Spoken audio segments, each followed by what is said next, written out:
Hi friends, आते हैं question number 8 के पार्ट बी में दिया हुआ है। ये हमें सिस्टम ऑफ इक्वेशन दिया हुआ है और हमें बोला गया है कंसिस्टेंसी चेक कीजिए इसका और सॉल्वेबिलिटी चेक कीजिए। तो कंसिस्टेंसी क्या आएगा, सॉल्वेबिलिटी कैसे चेक करते हैं। हम पहले इसको तो हम क्या करेंगे, मैट्रिक्स फॉर्म में कन्वर्ट कर लेंगे। ये जो सिस्टम ऑफ लीनियर इक्वेशन दिया हुआ है इसको पहले हम मैट्रिक्स के फॉर्म में कन्वर्ट कर लेंगे।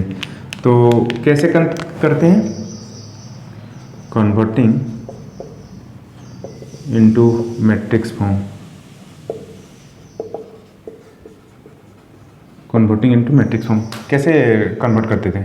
जनरल इक्वेशन में बहुत सारे क्वेश्चन हमने ऑलरेडी सॉल्व कर चुके हैं। तो इसमें क्या करेंगे, x का जितने कोएफिशिएंट है मैट्रिक्स फॉर्म में जो कन्वर्ट करते हैं ये कैसे आता है, ए एक्स इक्वल टू बी आता है।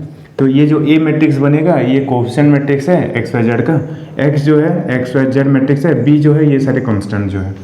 तो हम करेंगे 1 1 1 1 1 1 2 -1 3 2 -1 3 3 2 -1 3 2 -1। ये बन गया हमारे पास एक मैट्रिक्स। एक्स जो मैट्रिक्स है क्या है, एक्स वाई जेड, ठीक है। और बी जो है ये कांस्टेंट जो है ये 4 1 1 आएगा, 4 1 1 आ गया,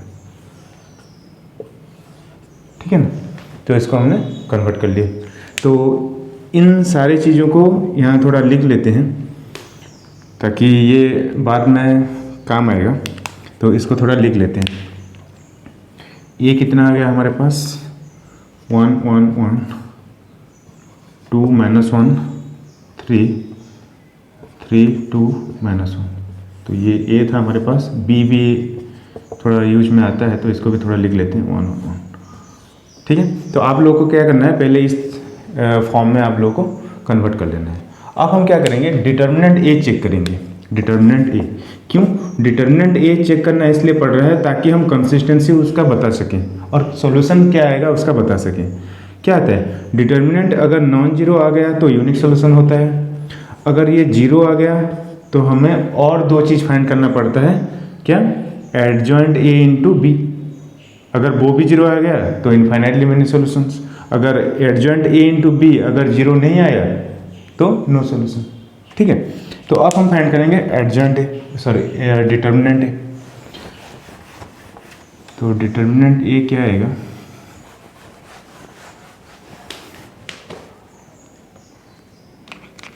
डिटर्मिनेंट ए तो 1 1 1 2 -1 3 3 2 -1। तो इसका डिटर्मिनेंट मतलब 1 इंटू, पहले हम डिटर्मिनेंट को क्या करते हैं, जितने भी डायगोनल एलिमेंट हैं सबको प्लस बना लेते हैं और जितने बाकी रह गए सब माइनस, ठीक है।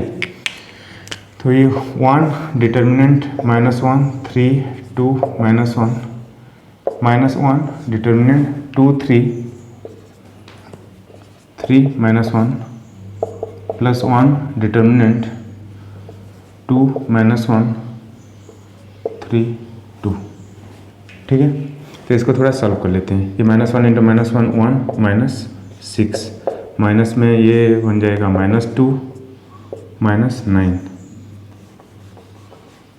-9 प्लस ये बन जाएगा 4 माइनस में -3 मतलब, सॉरी ये बन जाएगा 4 माइनस में -3 मतलब +3, ठीक है।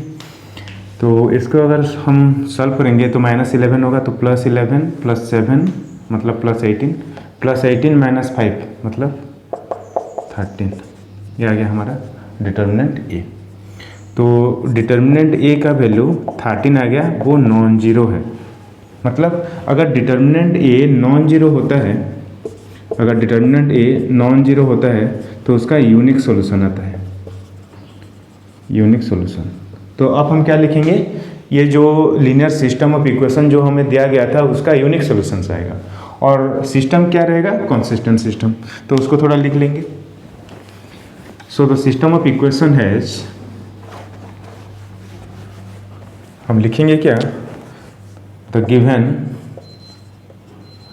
given system of equation the given system of equation is consistent and has unique solution ठीक है, यूनिक सोल्यूशन आ गया। अब हम क्या करेंगे,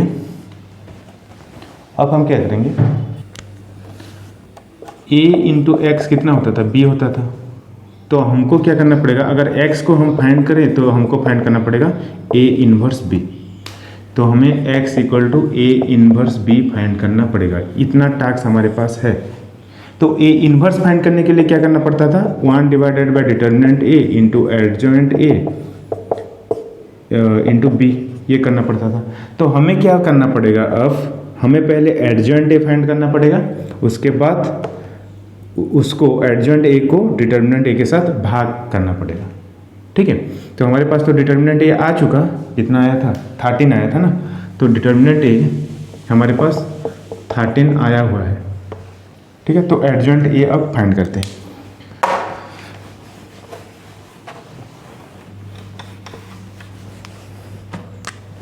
एडजॉइंट a फाइंड करने के लिए हमें कोफैक्टर मैट्रिक्स चाहिए। तो कोफैक्टर मैट्रिक्स हम कैसे फाइंड करेंगे, A11, मतलब ये जो मैट्रिक्स हमें दिया गया है, इसका हम कोफैक्टर, सारे एलिमेंट का कोफैक्टर फाइंड करेंगे। तो हम क्या करते थे, कोफैक्टर फाइंड करने से पहले जितने भी डायगोनल एलिमेंट होते थे प्लस कर लेते थे, और जितने बाकी रह गए माइनस कर लेते थे। ठीक है, तो कोफैक्टर फाइंड करने में अब आसान हो जाएगा। तो इस 1 का कोफैक्टर कितना आएगा, ये 1 प्लस साइन ले रहा है, -1 इंटू -1 1, माइनस में 6 मतलब -5। ठीक है, A12 कितना आएगा, इसका कोफैक्टर मतलब ये माइनस साइन ले रहा है तो माइनस, और मल्टीप्लिकेशन 2 - 1 मतलब -2 -9, -2 -9 मतलब ये -11 इंटू +11। A13 कितना आएगा, इसका कोफैक्टर मतलब ये प्लस साइन ले रहा है तो मैंने लिख लिया प्लस, और इसका डिटर्मिनेंट 2 इंटू 2 4, 4 माइनस -3 मतलब 4 + 3 7, 4 माइनस -3 मतलब ये आ गया हमारे पास 7। ठीक है ना। उसी तरह से A21 कितना फाइंड करेंगे, इसका कोफैक्टर मतलब इसका रो कॉलम छोड़ देना है, और 2 माइनस साइन ले रहा है तो माइनस, और 1 इंटू -1 -1 -2 -3 हो गया। ठीक है, अगर लिखेंगे तो ये होगा -1 -2, तो -3 इंटू +3, तो A22 कितना आ गया, इसका तो प्लस साइन ले रहा है तो प्लस, इसका रो कॉलम छोड़ दी तो 1 इंटू -1 और 3 इंटू 1 मतलब 3, तो ये बन गया -4। ठीक है, उसी तरह A23 कितना करेंगे, माइनस साइन ले रहा है माइनस, इसका रो कॉलम छोड़ देना है, 1 इंटू 2 2 -3, तो ये बन के आएगा -1 और ये +1। ठीक है, A31 इसका अगर फाइंड करेंगे तो प्लस साइन ले रहा है और इसका रो कॉलम छोड़ देना है, 1 इंटू 3 3 -1 मतलब 3 -1 मतलब ये बन जाएगा 4।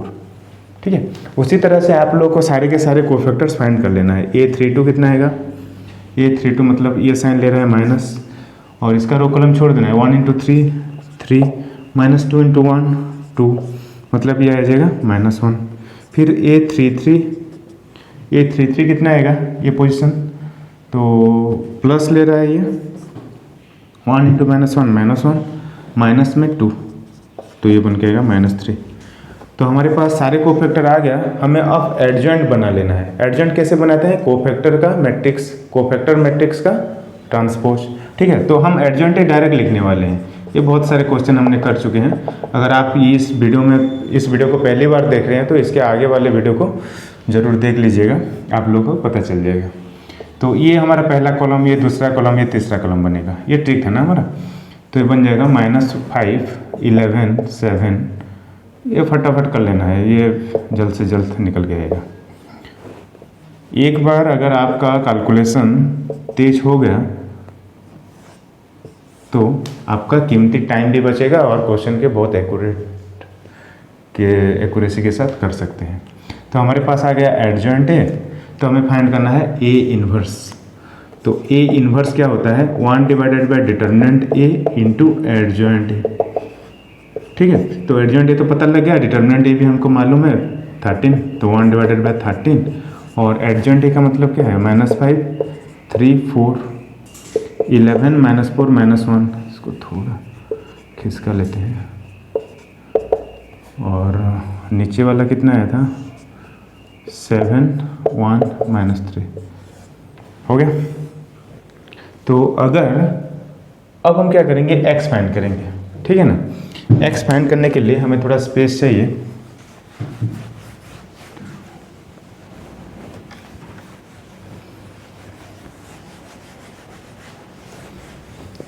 तो अगर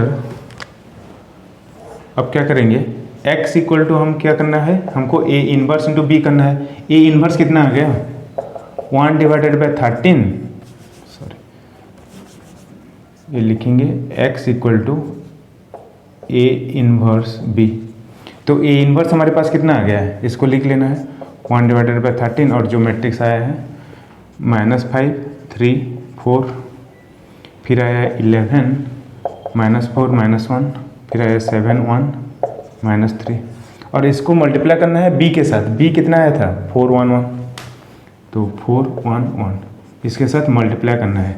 तो मल्टीप्लाई कैसे करें, 1 डिवाइडेड बाई 13 तो पहले है, ये 3 क्रॉस 3 मैट्रिक्स है, ये 3 क्रॉस 1 मैट्रिक्स है, जो रिजल्ट जो आएगा वो 3 क्रॉस 1 मैट्रिक्स देगा, मतलब 3 रोज 1 कॉलम। तो -5 इंटू 4, ठीक है, -5 into 4 -20, plus 3 into 1 3, plus 4 into 1 4, ये 11 into 4 44, -4 into 1 -4, -1 into 1 -1, 7 into 4 28, 1 into 1 1, -3 into 1 -3। तो ये बन गया हमारा जो रिजल्ट जो आने वाला था। तो इसको हम अगर सॉल्व कर लेंगे तो ये बन के आएगा 1 डिवाइडेड बाई 13, और ये बन के आएगा 7 -13, ये बन गया -13। ये कितना बनेगा, 39, ये बन के आएगा 26, हो गया ना। अब अगर 1/13 को हम अगर अंदर ले जाएं तो क्या आएगा, तो ये बन के आएगा -1 3 2। तो हमारा जो x जो था, यहाँ जो x जो था, x कितना सामने आया हमारे पास, -1 3 2।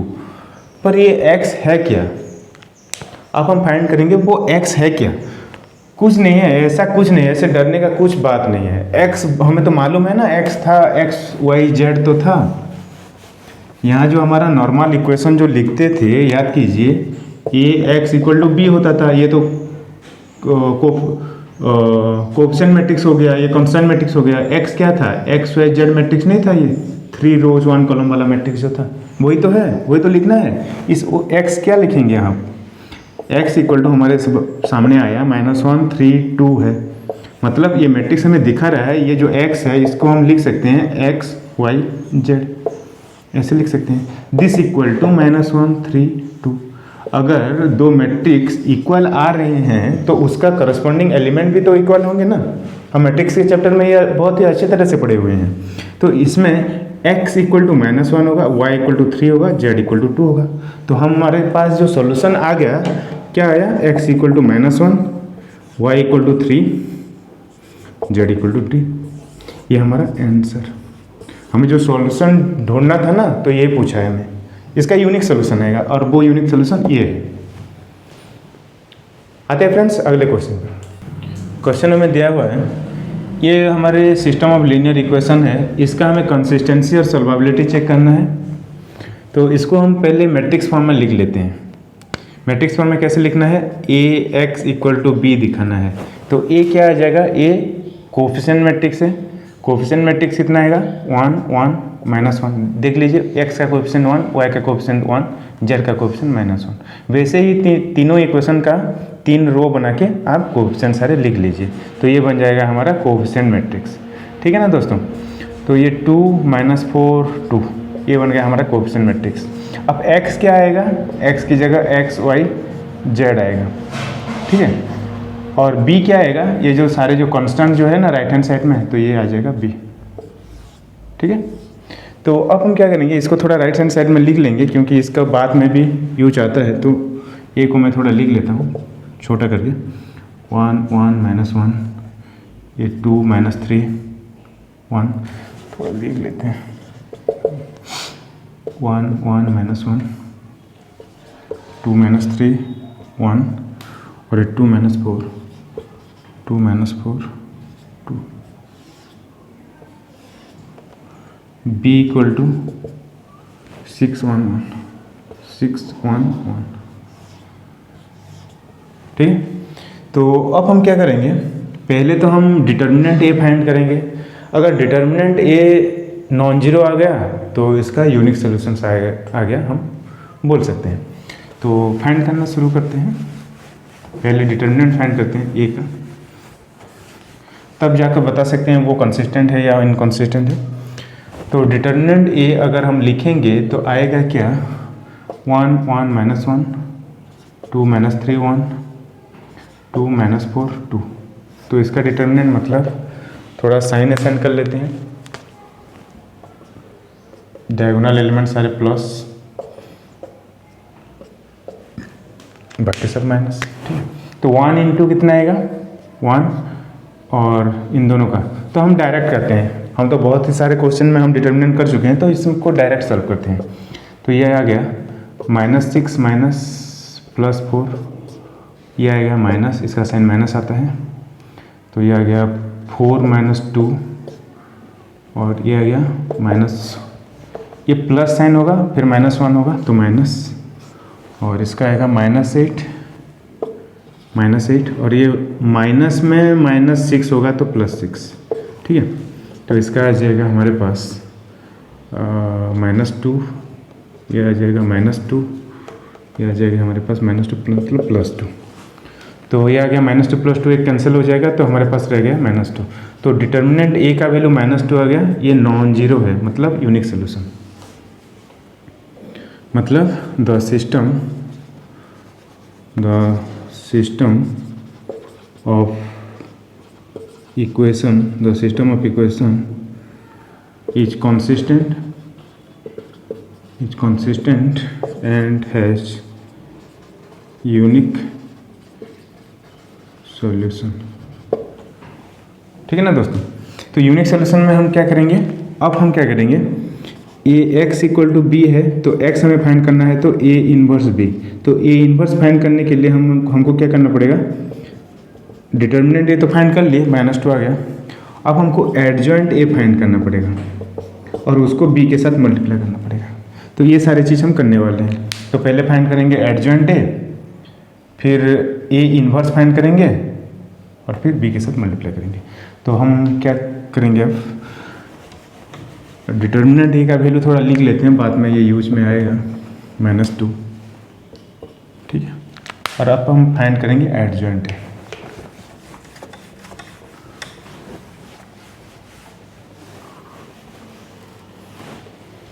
तो एडजॉइंट ए फाइंड करने से पहले हमको कोफैक्टर ए का कोफैक्टर सारे फाइंड करना है।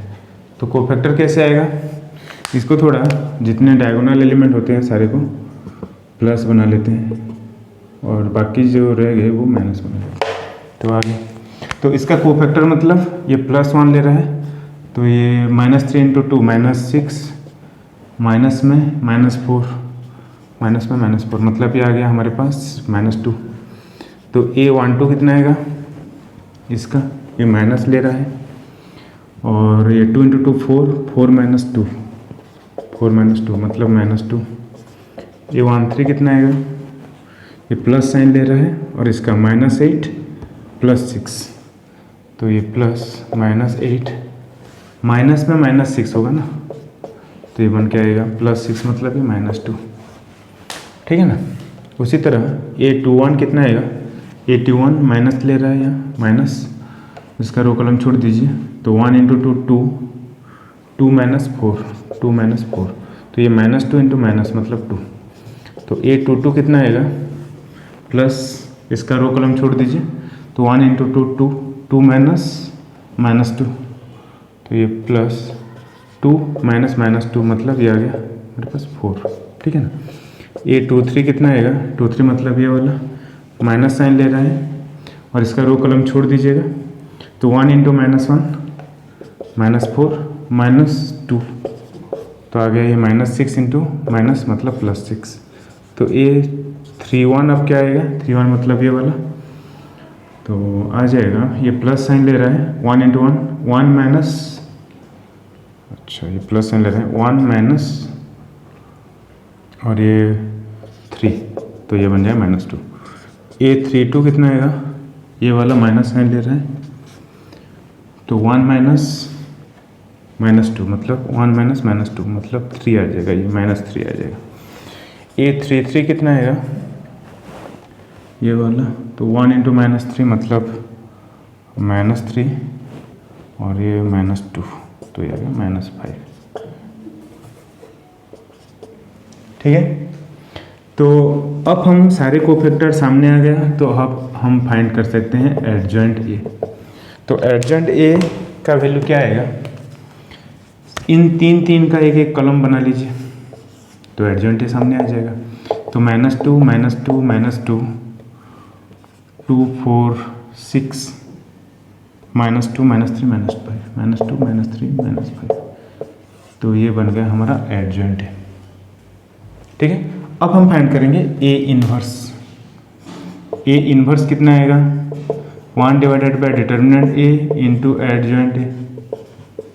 ठीक है, तो 1 डिवाइडेड बाय डिटर्मिनेंट ए मतलब -2, 1 डिवाइडेड बाय -2। ठीक है, एडजॉइंट ए कितना होता है, ये सारे को लिख लीजिए, -2 2 -2, बी कितना था, 6 1 1 था ना, और ये कितना आएगा, -2 4 -3 -2 6 -5 हो गया। तो अब हम क्या करेंगे, देख लेते हैं, अब हम x फाइंड करेंगे डायरेक्ट, अब हम x फाइंड करेंगे। ठीक है ना, तो x क्या आएगा, x का वैल्यू है a इन्वर्स इंटू बी है ना। ठीक है, और ये x y z होता है जो, तो a inverse into B find करेंगे। अब a इन्वर्स कितना आया है, ये सारे -1/2 और ये जो मैट्रिक्स है -2 -2 -2 2 4 6 -2 -3 -5। ठीक है ना, इसके साथ b को मल्टीप्लाई करना है, तो b कितना था, 6 1 1, इसीलिए मैंने पहले से साइड में लिख रखा है, ये बाद में जो यूज आने वाला था बोला था ना। ठीक है, 6 1 1, इसको मल्टीप्लाई करना है, तो बाकी सब साफ कर लेते हैं, इसका और कोई यूज नहीं आएगा। ठीक है, अब इन दोनों को मल्टीप्लाई करना है, तो हमारे पास x y z का वैल्यू सामने आ जाएगा। तो मल्टीप्लाई कैसे करेंगे, ये -1/2, ये 3x3 मैट्रिक्स है, ये 3x1 मैट्रिक्स है, जो सामने जो आएगा 3x1 मैट्रिक्स रहेगा, मतलब 3 रो होंगे 1 कॉलम होगा।